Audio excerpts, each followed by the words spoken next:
మనం ఈ రోజుల్లో చాలా మందిని చూడొచ్చు. మేము అసలు జ్యోతిష్యాన్ని నమ్మమండి, ఇదంతా ట్రాష్ అనేసి బయటికి చెప్తూ ఉంటారు. కానీ అలాంటి వాళ్ళే వారికి ఏదైనా అవసరం ఏర్పడినప్పుడు, అంటే వివాహం కోసమే అవ్వచ్చు, గృహ ఆరంభమే అవ్వచ్చు, గృహ ప్రవేశమే అవ్వచ్చు, అంటే ఇలాంటివి ఏదైనా వారి జీవితంలో జరిగేటువంటి అకేషన్స్ కోసం మాత్రము ముహూర్తాల కోసం మళ్ళీ ఆస్ట్రాలజర్స్ నే కన్సల్ట్ అవుతూ ఉంటారు. ముహూర్తం ఎక్కడిది? జ్యోతిష్యంలోని అంతర్భాగమే.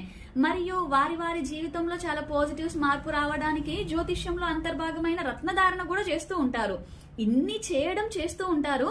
బట్ మళ్ళీ బయటికి చాలా మందితో ఏంటి అంటే జ్యోతిష్యము అనేది అంత ట్రాష్ అండి, అది నమ్మాల్సిన పని లేదు అనేసి చెప్తూ ఉంటారు.